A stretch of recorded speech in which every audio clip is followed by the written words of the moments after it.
رنگ خو دې داسې ده لکه یو مشکل کای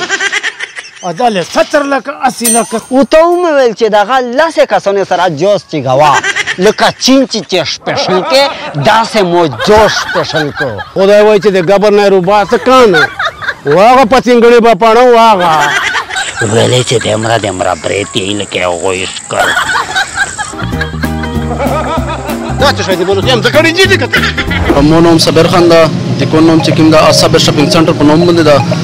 زه تاسو ته د نوز کار ډاکټر بیوټي کریم چې کوم دی دا صرف خالي وایټینګ د پوره چار کوي یعنی مخ سپینولي د پوره شور زبردست چار کوي هغه د پوره چې کچره په مخ باندې ستوینی وي یا تر سرای وي یا دوغینه هغه د پوره د نوز کار اګریټیو چې کوم ده دا شپ ګارانټي سره ده ان شاء الله ته مخ شوک شول یای ش زبردست ریزلټ ده کچا تا ریزلټ ورنکو نو بالکل باقاعده مو دي کوم تاسو واپس وړای شي کله 7 लाख کله 10 लाख کله 12 लाख ریپیر ولاږي کیم زوی ته ورسېدو دا پرېږ د مړه دا خو ډېرې کمې لاړې وا بل مې چلا لاو اغنه خبرې 70 लाख ریپیر لاړې ځکه خو دا زوی جوړ کو په 2 میاشتې شه 2 کارناله زوی داسې ګډ دریا ماو زه درنه څه وا بل کس را مې چا کیسه کړې وه که نه زه ډېر غریب ده زه یې ته غویزه ورکوم پوهېدو نه رنگ خو دې داسې ده لکه یو مشکل کای دا له 70 لکه 80 لکه 70 لکه 60 لکه 50 لکه دومره ډېر خلک چې لړزلې چیرې دي چې لکونه دي موږ خو کلمې پکې شنې شنې روپۍ نه ویني روپۍ قایم خان به دې ساغه وخت تېر دی وې مې خپل دفتر دی سیک مې لندن ته ولږل سیک مې یوکران ته ولږل سیک مې نیپال ته ولږل سیک مې لیبیا ته ولږل چې کیم زوی ته تسې خالي نوم پردا ایغ زوی ته وې تو راسېږې نه په کله مې په دا پوهې که کانه چې په دا ویزه څو پیسې لګي چې زه ابوظبي ته ځم او ایله ابوظبي ته سې ابوظبي ته پرین ما جوس ته 10 کسان ور چیک کړل ورته ومې ویل چې دغه 10 کسانو سره جوس چیګوه لکه چین چې سپیشل کې داسې مو جوس سپیشل کو کور د رنګ سوري به مې چارج څه شي وي نه دو داسې جار داسې وړې خجیرې دي بس خجیرې ونرشي کوه پیټي یې ته ورچوه دا چار دی دو خو زر کوی پیسې طریقه جوړوه مو ته په دفتر شه 5 کسان نوستي پیسې طریقه شته ښه نه ما سره ځینې مې چیرې 4-5 کناله جای کوو که نه 6 لکه چیک مې راخوسته دا به تازه درکړو اما ته به زر د ویزې بندوبست کوي بېغمه اوسه انشاءالله د چیک واخله ښه نه دینې په دا چې 6 لک روپۍ دي دا به بینک نه واخلو بېغمه اوسه ورته خدای دې ډېر خوله لره زیاته غریبانو سره امداد کوي زنده باد زنده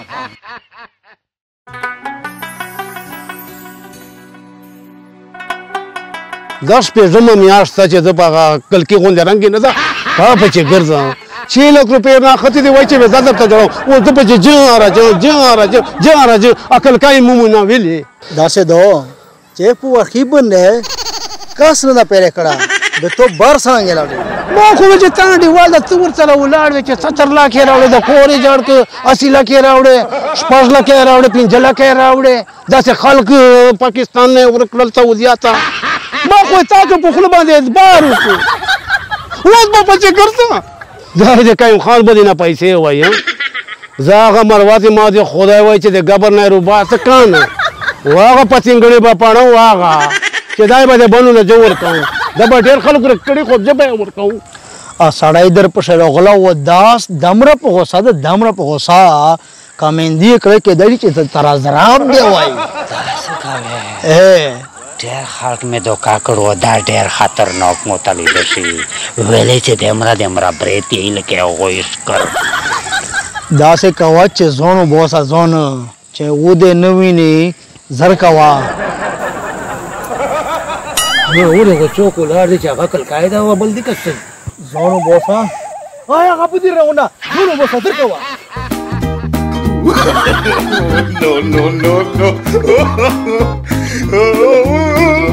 خانه بل کلکای نه درته دلته ولاړ نه مازه بل هغه مشکل ولو لور ما ته خو هغه کلکای لیده څه کان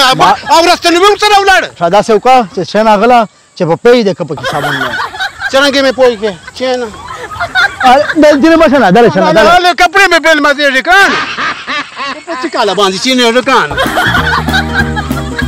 دا څه شي دی بوله یم ځکړی دي کته زلزلہ دو څنګه زلزلہ ده ته ته پته نه چې زلزلہ څنګه و مې چې څنګه کان دنګه نه پته نه څنګه